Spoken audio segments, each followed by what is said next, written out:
starting. Para kay Coach Temco, doon naman sa kabila. Rain or shine going with the unit of Ginto, Walker, Borboran. And you got Karakot there as well as Nambata. And Onubere right here. It be a matter of his familiarity dito sa Rain or Shine. Kasi dating nasa Rain or Shine to si Onubere. That could be a case. Karakot matching up against Tenorio. Alabas kay Brownlee. Aguilar sa ilalim. Shoots over Walker. That is, I know yung mga ibang mga nakakampi niya before only has good things to say about that man. well, when you talk about Henry Walker, he is a leader, you know. He's the type of import that, let's take a look at the shooters of Rain or Shine here. Goes to Henry Walker. Walker, all the way, tough shot. Pasok pa rin. Didn't even Walker was going for that spin. Great timing. Onubere libre. And he hits the three. Makashoot dun sa position na yun ni Henry Walker. Pero Karakot sabi doon na lang, that's the second three-pointer he's knocked down here in the first. You love the confidence Karakot. him to be aggressive in this game. How about Scotty Thompson? Sabi niya, hindi lang sa rebound ginagamit ang talon kong to. By Thompson. Wala pa na sa score si Ray dito. Oh, Karakot with a good pass. A give and go for Scotty Thompson. And then the pass by Karakot and the patience of Ginto to wait for the defense. So po muna si Japeth. Onubere magpapahinga na rin muna. Brownlee getting the space he needed. This story with Kate Norwood in a tournament that Gilas played. Gilas Gabe was there. Have, you know, trying to find motivation in every situation that you're in. Stan Hardinger. That was usual starters in Mocon, Belga, Norwood. Sa ilalim, Stan Hardinger will shoot over Belga.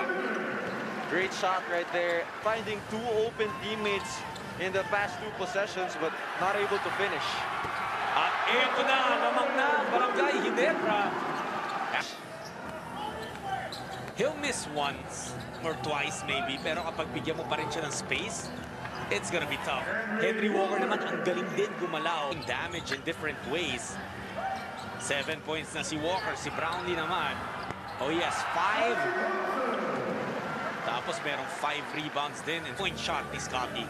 And that opened things up for him. You know, we know that he can finish the basket using his athleticism, as you can see that Henry Walker inside shot to make it to the playoffs. Alam mo, there was the game. I think it was the win against Terra Firma. 8 out of 8 si Christian from the free throw line. Wow. Walk on with a powerful move there. Just elevating over the defense. Lalo na sa start ng second quarter natin. An exchange of misses. Aguilar. That's another guy who can get up high. Two-man action right there. Oh, entry pass disrupted. Pero nakuha rin naman. Stan Hardinger. Wow!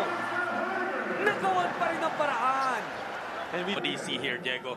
right here is the C-stand drive. He really goes downhill with his head down, but still able to finish.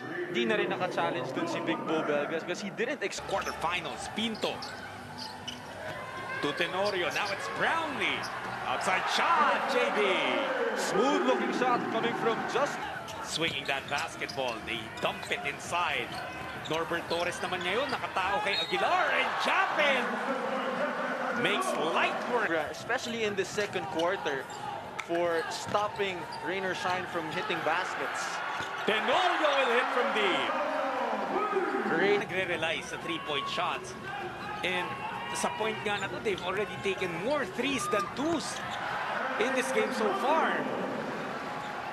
Making it a 10-point ball game. Eto namang Ginebra, you know, everything looks fluid sa opensa nila because they're the #1 assists team. Grabe na yung ginawa niya for Rain or Shine. His first 3 games of Rain or Shine were all scored in double digits. Jeff Chan. Locals ng Rain or Shine. Eto si Pinto. To Stan Hardinger. And again, throwing the timing of Rain. Ng bata. Yan si Bo Belga. who's hearing it from the crowd. Kaakot gets to 10 points. Karakot had a great first half, pero Barangay Ginebra answering back right away. Not really. League in fast break points. Pero alam mo kung sino yung pinaka-last? Rain or shine. So you would expect a slow pace, but started out early no, dito sa laro natin. Again, 7 points in first quarter. They go to Walker underneath. Henry, first 2 points niya dito sa second. And playmake as well. Pinto attacking using the glass, scoring 2 points. And Nards Pinto, kanina, he was doing the play. Because of the diehards who have really been their sixth men. Entry pass medyo masyado malakas, pero nagawa pa rin ng paraan ni Walker. And Henry Walker Nursing an injury and all the other challenges with their players who aren't available. Pero guys like Pinto trying to make things happen, as well as Christian about Brownlee and Ginebra. For rain or shine naman, di pa gumagawa si ng Batak and si Mocon. They're only down by 9. At ngayon nga, nagsisimula na si Stingray. Pito na back. And at the same time, yung mga bata naman, ganun din yung gagawin nila para sa veterans nila. Borboran, naghanap ng paraan. Henry Walker ng free throws doon. Like you said though, they're still making some headway here. Until Brownlee says, enough of that. Kakaalam ko, you need both hands in there to lock it up for a jump ball. Tenorio, short shot is good. Nalibre doon si LA Tenorio because Jack Offensive board. Pagprada asking for help. Brownlee nakaharang sa kanya. Jewel. Punta kay Karakot. Ang ganda naman. Right here though, Ponferrada backing down Brownlee. And then the quick bounce pass. Great recognition. If you're the guard and then driving, you see Japet on the help. You're just Bukas either... na lang. Oo, pasa mo na lang. Balik na lang ako pag wala si Japet dito. Ponferrada. Ni Poli. Yes. Diba? Chan was the legitimate star of that franchise back then. Walker, isang kamay lang yung kailangan to put that baby home. Brownlee, spinning baseline. Nakataka sa depensa ni Borboran. How about Brownlee doing something that C-Stan would do? Medyo... Pero imagine yung nagawa ni Scott. He was able to draw foul on Walker and even force him into a technical. Tapos si Jeff Chan, pabandang tira mula sa range bucket. Pito na naman, lamang ng Ginebra. Karakot was shut down. Chan, transition three. Jeff Chan! And palitan ng mintis, yung two teams natin. Norwood. Belga lines up a three. That rims on the floor. Medium Mike. Walker naman, yung tres niya. Back-to-back threes for Rainer shot. Shoot that jumper and then trailing big. Si Henry Walker in the second triple. Hitting that in the PBA. Nieto mula sa kanto. Had a good look. Wala rin yung unang putback ni Mocon. But on the second try, he gets it. So third. Unang rebound ni JV this game. Thompson. Sinarhan ng pito ni Mocon. Stan Hardinger with 4 to shoot. Christian! Away from the defense. Iba klase talaga yung galawan ni Stan Hardinger. Call it an orthodox. Pero si Bo Belga. Oh! A counter steal for Nieto. Walker will deliver the deuce. Defense to offense, but it started on that mic. Will instead ask for some help. Nieto connects from deep. Back-to-back heads-up play right here. Thompson for the board.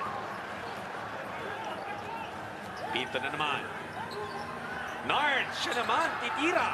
Oh, a big shot. Brownlee. Thompson, nahanap ni JV.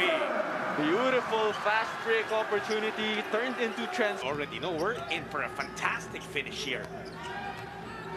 Mocon gusto namang atakin si Thompson. JV Mocon with a tough shot.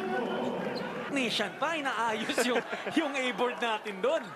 And dito naman si JV Mocon, hindi na kinailangan yung board, straight to the rim, rattling it home. Or it has been a frustrating game, para kay Mokol pati dito kay Nambata. Pero if they can still find a way to get a W, then that's gonna be okay. That's the man. The last two painters looking to play the role of party crashers. Walker sa ilalim. Easy shot for him. To find Henry Walker for that shot. Dalawang magandang assist na yan for Ponferrada as Brownlee hits a three. And in rhythm right. Sabi naman ni Ponferrada, hindi, tinamaan ako sa braso. Kanya-kanyang hiling. Pero si Henry Walker, sabi niya, ako na lang magbibigay. Henry Walker answering Brownlee. Underneath, Aguilar with a chance to complete a three-point play. Great in this game. Nambata to Ponferrada. Oh, Jewel with a big shot. And Jewel, They go to Brownlee against a much smaller Karakut. And Brownlee attacks. and how about Brownlee? He has the advantage against Andre Karakut, keeping the ball high to make sure that he's still able to get that bucket to go. Those two are very... Brownlee, balik kay Thompson. Umaatake na naman. They send it back out. Chan. Money on the three. And out of all the guys that we want to leave open, Na talagang naging main man ng rain or shine. Jeff Chan, all the time in the world, pero Mintes. Thompson on the second try. Humarang kay Brownlee. Tenorio tumanggap, pasa kay Thompson. What a play!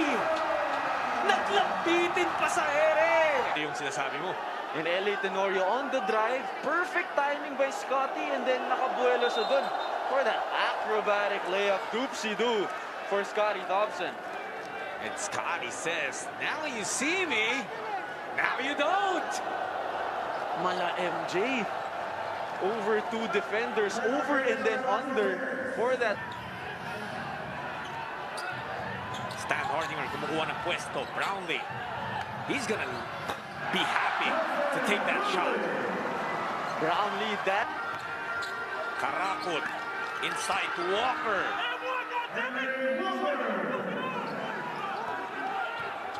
Henry Walker really Ali Tenorio, munti ka mawala yung bola sa kanya. LA, lapas kay Chan.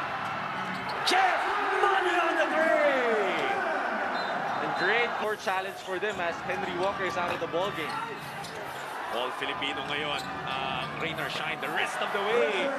And that's the goal signal for Ginebra in the fourth quarter particularly. And makikita mo talaga how important this game is for Barangay Ginebra. But what a shot by Big Bo Belga, shooting over 6 points.